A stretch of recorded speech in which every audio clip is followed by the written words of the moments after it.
Hello and welcome back. Now, as many of you who are watching this probably know, I am a quite a big Doctor Who fan, and so I thought it was about time that I was going to do my 2022 so far DVD collection update.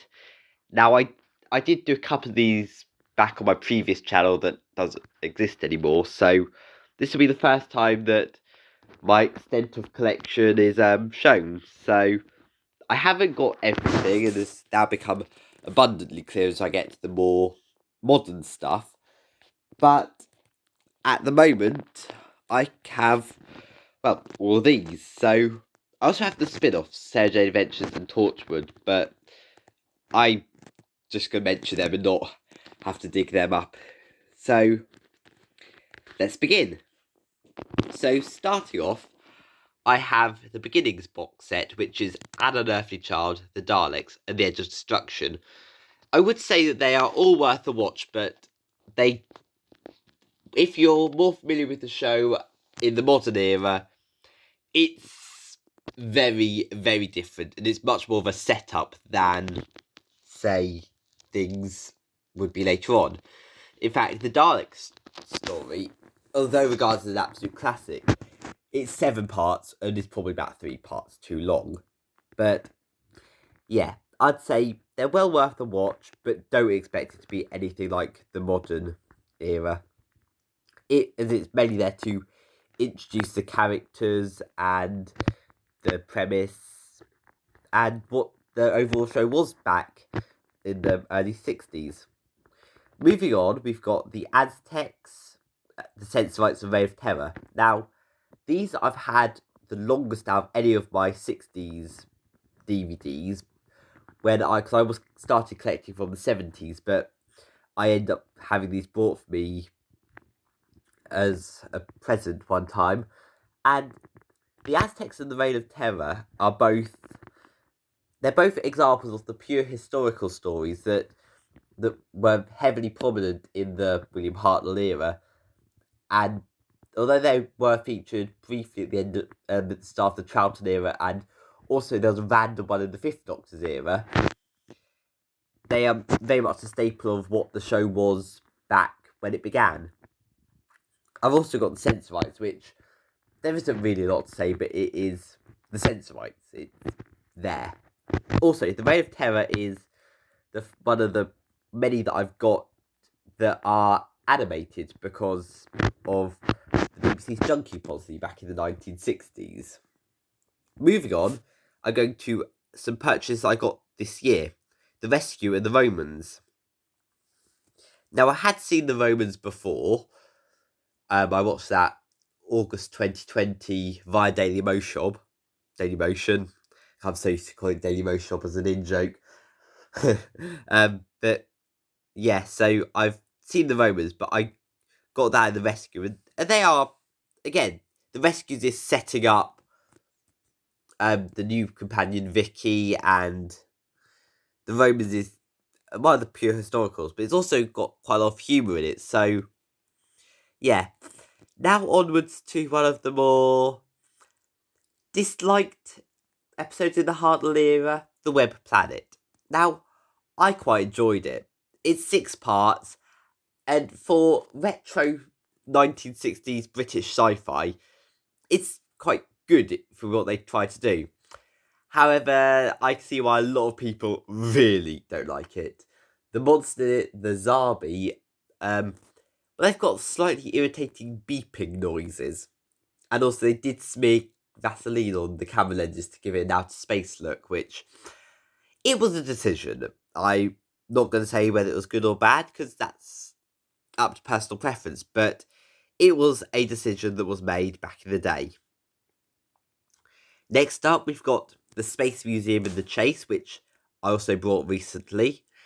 Now, they're good, and I mean, the Chase has, the Chase has become slightly notorious in Doctor Who fandom for being London 1965. It's also Ian Barber's last story, so yeah. Now, you may notice I'm quite positive about these because a lot of them I've only watched once, and I do generally just love watching the show, so I'm known for being a bit overly positive about it at times. I do have criticisms at various points, but that's just me. So I'll also try and share positivity. So yeah, I try not to be overly negative in my discussions of the show. Now on to what currently is the most recent animation at Galaxy 4, which I got at Christmas. Now, it is, again, is one that I didn't know a lot about before I watched, and I did really enjoy it. I will say if it's one of the last animations that'll be out for a while, it is a bit of a shame because I really think that what they've been doing with the animations has been really good. It's helped fill in a lot of the blanks because it's the only way that realistically people are going to get to see any version of these stories without having to sit through the reconstructions. And as I don't think there's much chance of many more episodes ever being discovered. The last ones that were discovered were in 2013, which we'll come on to slightly later. Now we've got the Ark and the Gunfighters and War Machines. So these are the later part of Series 3, the third series, and all three of these stories do feature Dodo, who is played by Jackie Lane, who sadly passed away last year. Now, I got the Ark about a week after she died because of that, and it's a good story, though I will say it does ring very differently after being involved in a global pandemic. And the whole part of the story that begins with basically a cold going round. So watching that as we were coming out of COVID was a bit bizarre. Now the Gunfighters. Gunfighters probably best known for the song, which I will sing an extract from just because I enjoy it. So fill up your glasses and join in the song. The Lord's right behind you and it won't take long. Just dance on the tables or sing you a tune for whatever's in your wallet at the Last Chance Saloon. I think I may have mixed the verses up there. Actually, the person who sang that song, Linda Barron, who was a staple of British TV, she did Open All Hours, and she appeared in a couple of other Doctor Who's over the years. But to my generation, she was probably best known as Auntie Mabel in Come Outside. She passed away this year, so yeah. The Gunfighters is a bit of a weird one. It's meant to be historical, but it isn't the most historically accurate. I describe it best as a school play of a Wild Western meets a soap. So, yeah. But I found it quite an enjoyable watch when I first watched it. And then The War Machines, which is Dodo's last story, the introduction of Ben and Polly, and in some ways, it's very much more reminiscent of what the third Doctor era would later be, with the whole Earthbound threat, and also having the backing of, like, the military, which would later be more in the form of UNIT, but yeah, so that's my first Doctor collection. I do still have a few bits to get. I've got Keys of Marinus, Planet of Giants, Daleks Invasion of Earth, Time Meddler, and 10th Planet to get. But they're the ones that are available. There are still the missing episodes like Marco Polo, Daleks Master Plan, The Savages, a few more. So moving on to the Troughton era. Now the Troughton era is heavily animated because out of the 21 stories that he did in his time, not including when he appears in other Doctor's eras, out of the 21 stories he did, only 7 of them are available in full. So a lot more of them have now been released on DVDs over the years, while as animations, especially from the latest line of animations that are kind of coming to an end now with Abominable Snowman being announced at some point. I really wish they'd give an air date or release date for, because I've had it in pre-order for months. Yeah. So starting off with Power of the Daleks, which was his debut story, first animated in 2016, but re-released, I think, 2020 or 2021. I got the re-released special edition version of it. Yeah. I then got the Moonbase, which is actually one of my more recent purchases. I bought that this year, and I watched it last night. It's actually one of the classic Doctor Who stories that I probably knew about for the longest, because I have I think it's a Target novelisation of it, which is called Doctor Who and the Cybermen. Spoiler alert, the Cybermen are in it. Yeah. Next. We've got the Macra Terror, and I was just referencing a video made by Mario Bowser 494 called the Macra Rave, which basically the crab rave music but with Macra. I'll probably link the videos that I reference in the description if I can figure out how, because I will reference quite a few, I think. Yeah. Macra Terror, that's another one of the animated. I think that was 2017 or 2018. Or was it 2019? It was around, that was before COVID. I bought that last year. Again, the Faceless Ones. Now, that was 2020. But I bought it last year.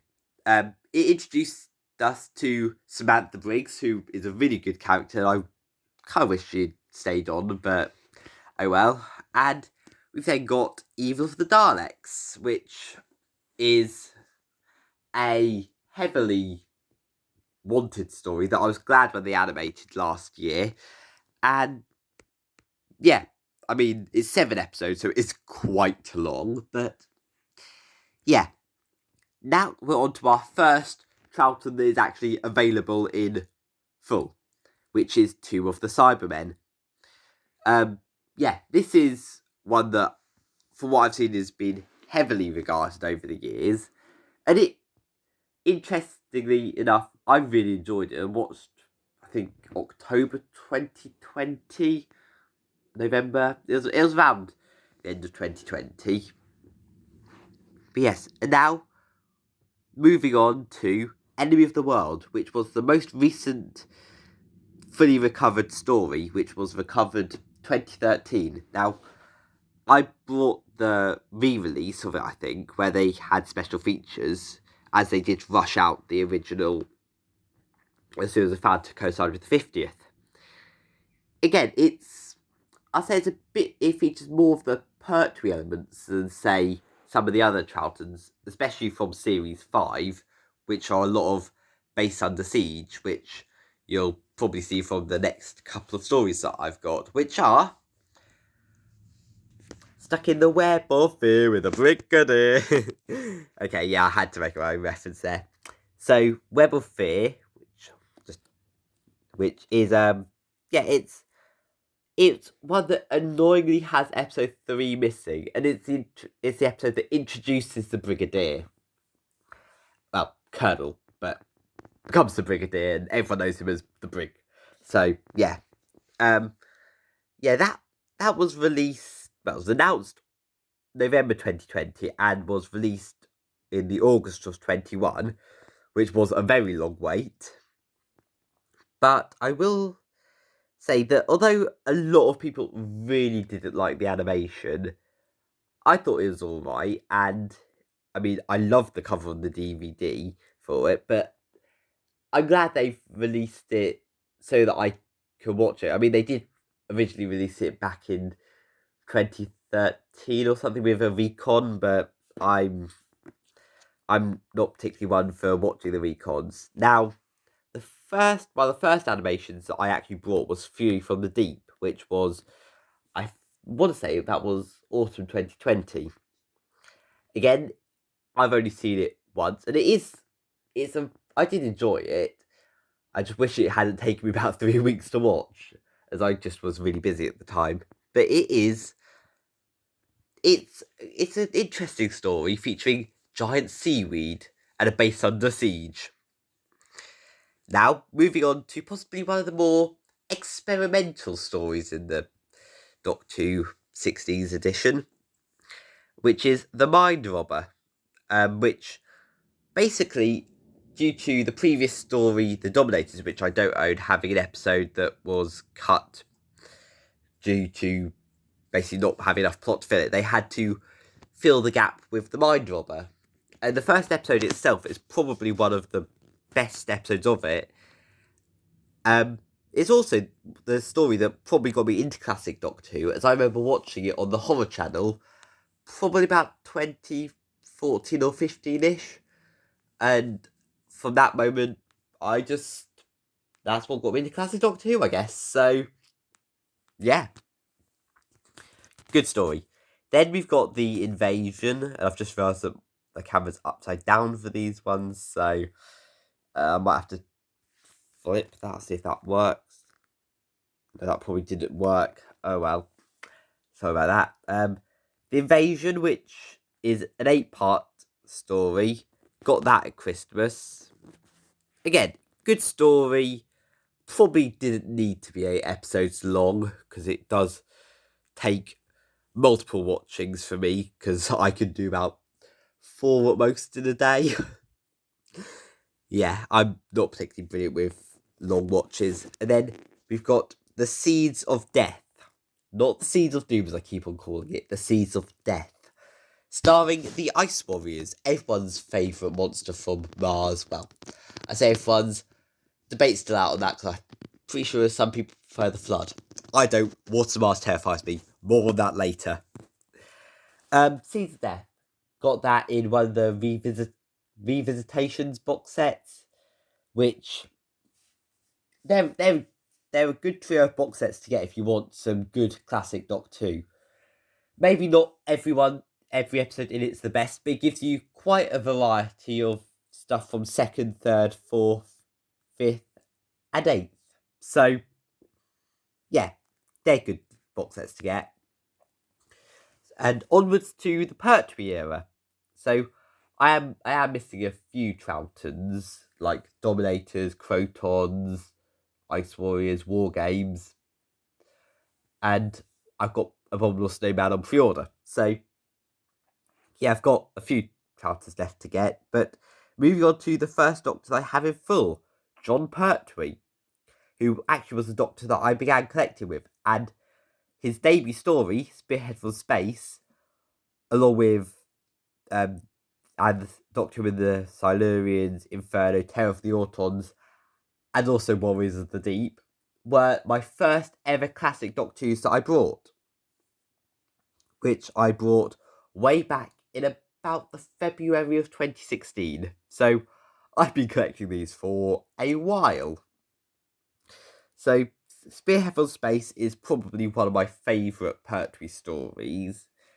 I just love and it's actually surprised it was even made, because the BBC kind of wanted to get rid of the show because of low viewing figures after the Troughton eras. There's a good documentary on that, on the making of.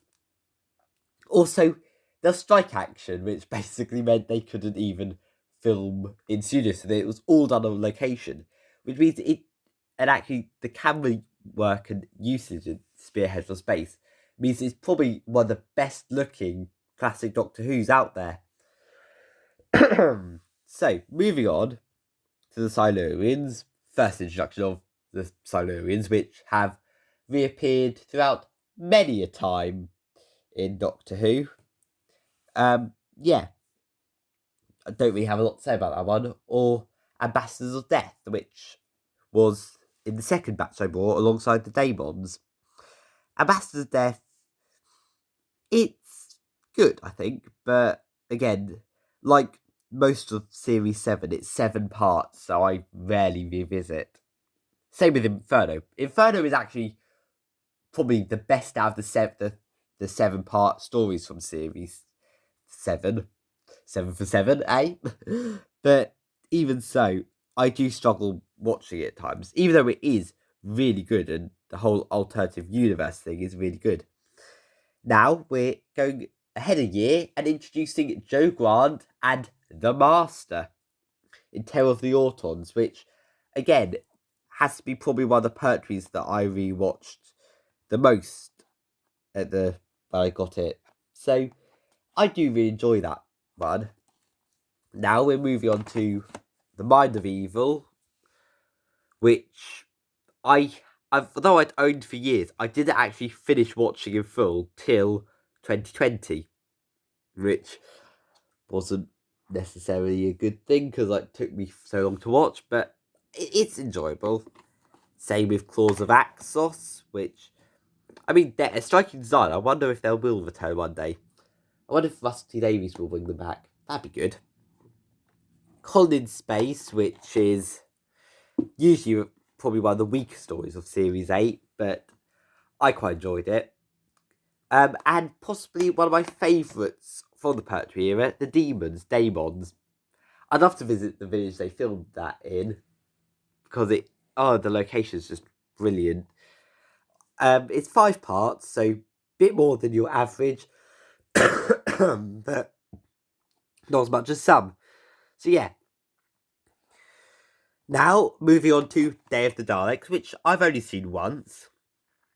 And I think this is the one where they redid the Dalek voices, and they got Nick Briggs, who does many a monster voice in the modern era, to jump in for Curse of Peladon is next. And I mean, it's not a story that I think of a lot, but I did get it around the time that Brexit was happening, and it is quite a political storyline, which I know people could have complained about in the Chibnall about being too political, but politics has always been Doctor Who, and I mean, for a story that is about us joining the EU, it was very apt when we were leaving. Now, I've got the superior Sea Devil stories. Yes, I said that. I prefer this over Legend and Warriors of the Deep, but yeah, after seeing the Sea Devils recently, well, Easter, that was a bit of a letdown, but yeah, so the Sea Devils back in 1972, starring the Master as well. Love the DVD cover, and it's quite a good story. 6 parts though, and the Mutants, which don't really have a lot to say about, to be honest. It's just there. Yeah. Next up, so that's the first of the boxes of DVDs that I've got, because yes, I've got quite a few now, and I probably ought to start speeding this up a little bit because I'm waffling on a lot. So I've got the Time Monster, which is the finale of Series 9, Three Doctors and Carnival Monsters, both are two of my favourite stories from the Pertwee era. Especially love like the inside of the rotoscope, miniscope thing in Carnival Monsters, and Three Doctors has the Three Doctors. Now, Frontier in Space, which I know best as Space Cells after I did a watch log of it, and you'd be surprised by the amount of times I ended up in a jail in that one. And Planet of the Daleks, which also takes place immediately after Frontier in Space. Then we've got The Green Death, Jo Grant's last story, The Time Warrior, which is the introduction of the Sontarans, Invasion of the Dinosaurs. Dinosaurs don't look brilliant, and it is 6 parts, so it does feel a bit slow in places. But overall, I really do enjoy the Pertwee era. Death to the Daleks, best probably known for the fact that it has a fear of flooring. Stop, don't move, as one of the cliffhangers. So, yep. Monster of Peladon, The Return of Peladon, and Ice Warriors and Alpha Centauri, and Agador, and John Pertwee's Generation, Planet of the Spiders, which I admittedly thought I was going to be terrified of on first viewing, as I'm not a big spider fan. I'll wait for a while before I get Kill the Moon and Arachnids in the UK. So now on to Mr. Baker himself with Robot. And again, good story. Ark in Space. Now, this story, I think, was the first time I ever saw a clip of classic Doctor Who, and it was on the day that Elizabeth Sladen passed away. I remember watching, I think it was the lunchtime news, and they showed a clip of Ark in Space. I think it was a clip where she was stuck in an air vent. Yeah. So that one, it's a good story, but just that's how I got into one of my earliest memories of classic Doctor Who. So, yeah, a bit sad, really. Good story, though. Sontaran Experiment, nice little two-part. I think that was filmed. Dartmoor. Genesis of the Daleks, which is a highly regarded six-parter, which, okay, six-parters do go on a lot. Introduces us to Davros. We've then got Revenge of the Cybermen, or Revenge of the Sassy Cybermen, as I have heard it called before. I've also heard it called many other things, as it's not particularly a popular story. I find the behind the scenes of it fascinating, especially the instance that occurred at Wookiee Hole. There's a good, I think it's mentioned on the making of, which is good. Terror of the Zygons, first appearance of the Zygons, Planet of Evil, really good set. Android Invasion, last appearance of Harry Sullivan. Also, more eye patches. That's the second story I can think of with Doctor Who with eye patches from the 70s. And then there's also another story in 2011 which features eye patches. Well, a few actually, but one in particular, which I don't own. But I did watch this year, and it proved a very interesting watch. Yeah. Face of Evil, which is Leela's introduction. Robot of Death, which I first watched October 2020, because it was just before Halloween. Tales of Weng-Chiang, a good story, 6 parts, bit of its time and slightly dated. Horror of Fang Rock is up next, which I got when I was doing a watch log of that, which I caused a bit of chaos with, and I forgot to pause it at the right time. Then I paused it, ended up behind. Yeah, that was a good story. It's an interesting story, and it wasn't my first experience with the Rootons either, because they were in the Gunpowder Plot, which was one of the adventure games way back when. Shame they're not available anymore. I loved those games. Image of the Fendal, one that I had for years and didn't watch because it kind of creeped me out a bit. The Sunmakers, that's a good one that I've watched quite a few times if I just can't get to sleep. I don't fall asleep to it necessarily quickly, but it just has quite a calming feel to it. I think it's a lot about taxes and that, and it has some quite amusing moments, especially one of the death scenes in the last episode. Somebody gets thrown off a roof, which is really in a comical way, but yeah, bit of a bizarre story. And the Invasion of Time. Did it have to be 6 episodes? Yes, it's a finale. Does it work? Kind of. Is it enjoyable? It's enjoyable enough. Not the best to make a 6-parter, I'm going to say. Then we're on to Series 16, which I got in a singular box set. I will say 2018. I bought that all in one go. So that's Ribos Operation, Pirate Planet, Stones of Blood, Andros Terrar, Power of Kroll, and Armageddon Factor. Out of those, I'd probably say that my favourite is the Pirate Planet, which I think is by Douglas Adams, if I remember correctly, because I do quite like his humour, which you'll see in the next story I own, and I also do really like the Hitchhiker's Guide to the Galaxy. Now, for a story that I bought, sure, just because I needed it for a parody, I can't decide which adventure I should buy. Should I get City of Death? And I'll leave it at that for the moment, but City of Death, which is it's one of the probably best regarded Baker stories out there. It's it is really good and it's really funny, and it's filmed in Paris. So, but from the sublime to the ridiculous, we've got The Creature from the Pit. I'm not got a lot I can say about this one to keep this PG, but there's a moment in this which I think most people that know the story know it. Yeah, there's a moment. I'll leave it at that. Skipping ahead to series 18, we take a trip to E-Space with Full Circle, which I took me 2 watches because I was put off by the spiders and also managed to get into an argument with the fan base, or well, one particular person in the fan base. That day I watched it. Yep. Full Circle, introduced Zadric. State of Decay, which I watched October 20. I watched that same time as Robot of Death. About the same day.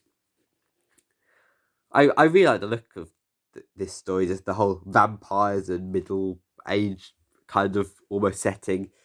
And then we get Warriors Gate, which is decentish, I guess. Can't remember a lot about it, to be honest. I've seen it once. That was last year. The Keeper of Traken, which, again, it features the return of the Master, and is kind of is the start of the end of the Baker era, really, as it introduces Nyssa, who's a 5th Doctor companion. And speaking of the end of Tom Baker, I've got his finale, Logopolis, which, I mean, I'm not sure why it's rated a 12 on the DVD, because I'd say most of these Doctor Who's are PGs in the classics, but yeah, it's, for Tom Baker's finale, it's a bit subdued, but yeah, it's a decent enough watch. Add on to the next Doctor, Peter Davison, and his debut in Castrovalva. This, along with Logopolis, I struggled to pronounce for years. So, yeah. Anyway, that's box 2 done. Moving on to box 3 and the final box of my classic DVDs. We start off with Kinder, which is nothing to do with chocolate or eggs. Though does a snake hatch from an egg? I don't think so.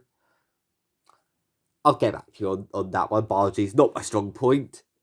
I know that there's something to do with snakes have something to do with eggs in Harry Potter, but I'm not 100% sure. But anyway, I'm digressing. Kinder first appears to the Mara, which appears in another 5th Doctor story. Now we move to possibly one of the 5th Doctor's most charming adventures in Black Orchid. A simple 2-parter that set in the 1920s at a house party with cricket and a murder mystery. Yep. I'd say it reminds me heavily of a 10th Doctor story, Unicorn the Wasp, which I'll get to later. But yeah, I love the setting, I love just the atmosphere. It's just a fun watch. Back to the Mara with Snake Dance, and yeah, again, really good story, and I can't remember who the actor is. It was their debut role, and they later went on to do quite a few things. Now we're returning to the Brigadier, and we're introducing Turlough in Mordrin Undead, which, again, 5th Doctor era. It's alright. Can't really remember a lot about it. There's a lot of these that I've only seen once and don't remember a lot from, because I've had so many others to watch, so I just haven't got around to them, revisiting them. There's Terminus, which is Nissa's last story, and Enlightenment, which also features Linda Barron, who I mentioned earlier, who did the voice of the singer of the Gunfighters. It's a bit of a bizarre story, but I really do find it just enjoyable. With Enlightenment, the Guardians, these 3 are part of the Black Guardian, the Guardian trilogy from the Davison era, which ties into the Key of Time series, which also features the Guardians.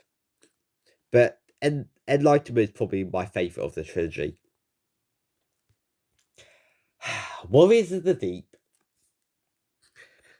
Oh, what can I say about Warriors of the Deep that isn't negative. I mean, I enjoy it. It's a fun watch, but God, there's so many things about it that just if they're just stuck to the original brief of having it being in a dark, moody aside undersea base, it probably would work better if they hadn't have had the Merca in having it just been painted to look better.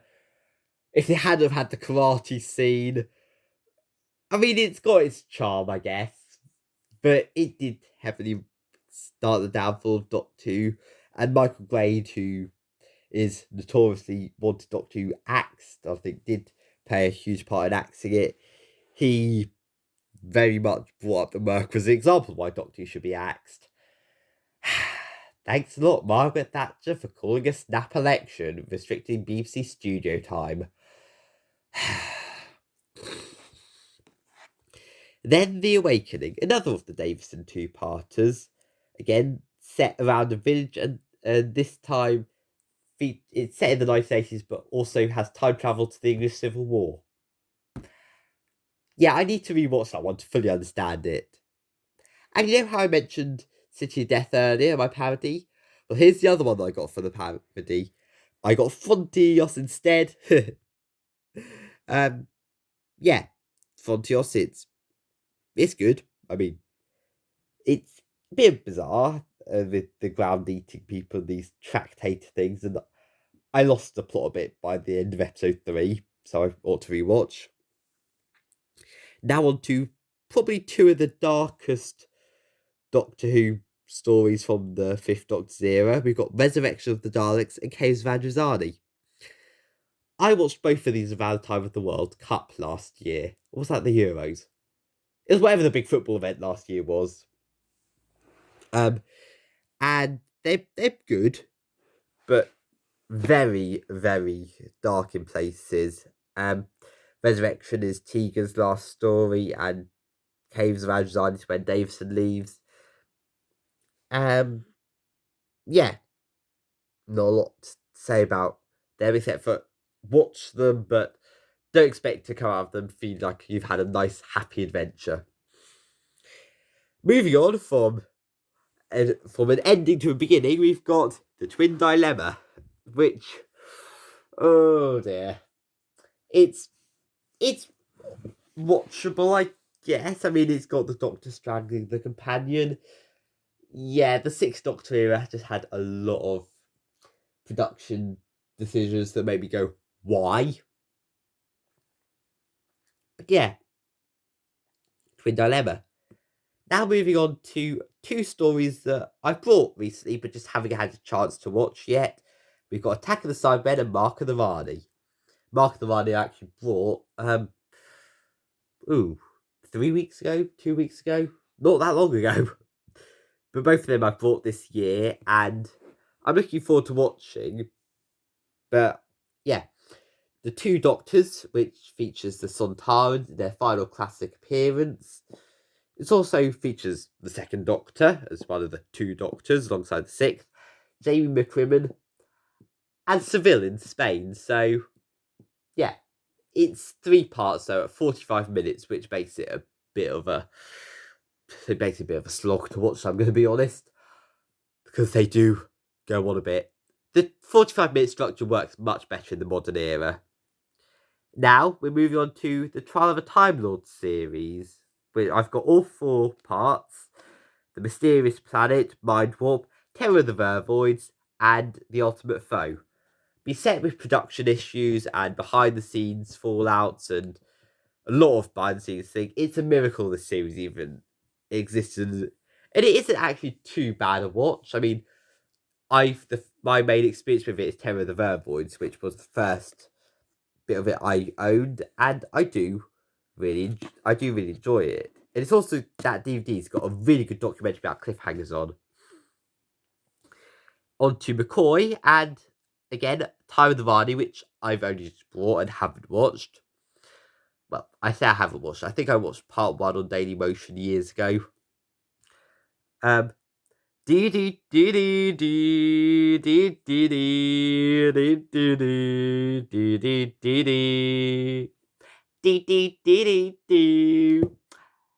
You're wondering, maybe wondering why I'm doing the Death in Paradise theme, because it's time for Death in Paradise Towers.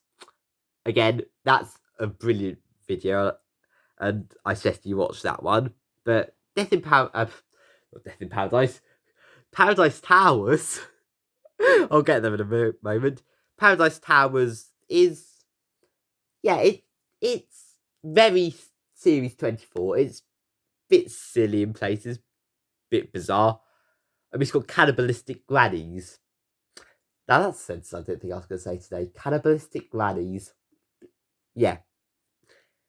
And now from a holiday in a hotel block thing to the 1950s. Basically, Doctor Who meets Heidi High in Delta and the Bannerman. I love this story. The 1950s setting, the music. I just love it, and I'm so glad I brought it at Christmas. Yeah. So, moving on to Dragonfire, which sees Mel leave, and Ace, who is returning October-ish for the centenary. Chibnall, get this right. I hope you get the centenary right, because otherwise that's Tegan, and Ace you've wasted, alongside Jodie Whittaker's last venture, as with Yaz and Dan, and Unit are back, and so many things go on the centenary, but I can make another video on that.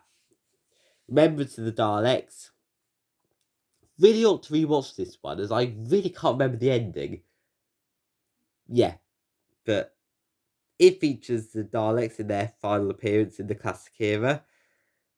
The Happiness Patrol, which features probably one of the most out there looking monsters ever, with the Candyman.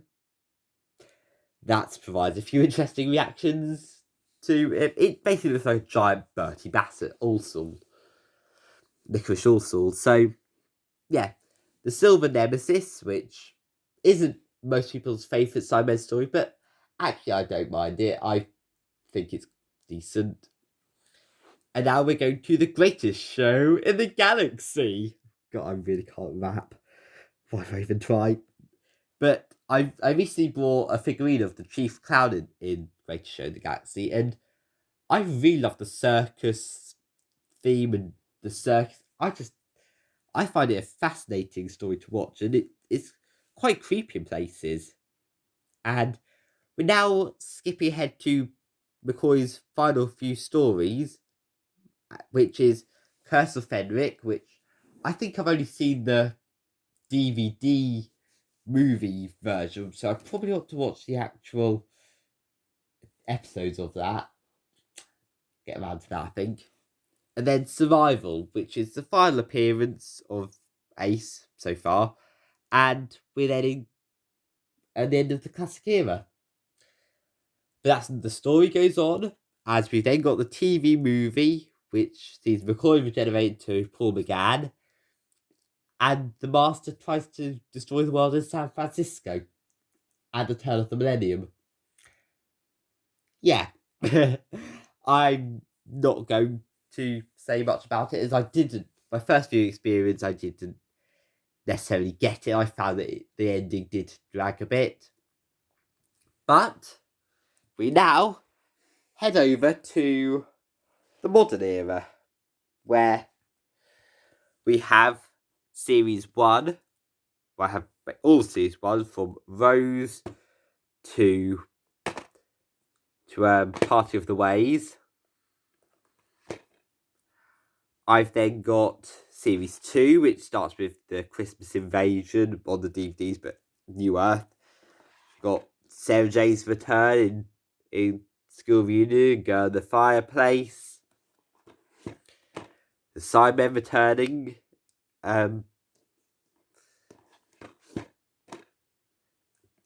Some very infamous episodes, Love and Monsters, and the Series 2 finale. Now, I have the Series 3 Complete Adventures, which features Runaway Bride. So, there's that as well. I then have Voyage of the Damned, starring Kylie Minogue. And actually, these next, 18 episodes.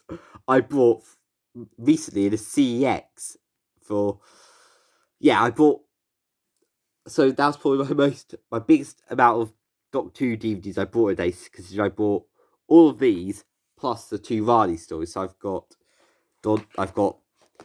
Partners in Crime, to Planet of the Ood, Sontarans, 2-parter, to Unicorn the Wasp. Then Science in the Library 2-parter Midnight. Need to watch the Midnight.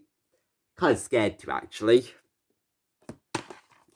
And then the Series 3 finale, which seems to have Davros, as it says on the cover. Now I got the David Tennant specials, which are The Next Doctor, Planet of the Dead, The Waters of Mars.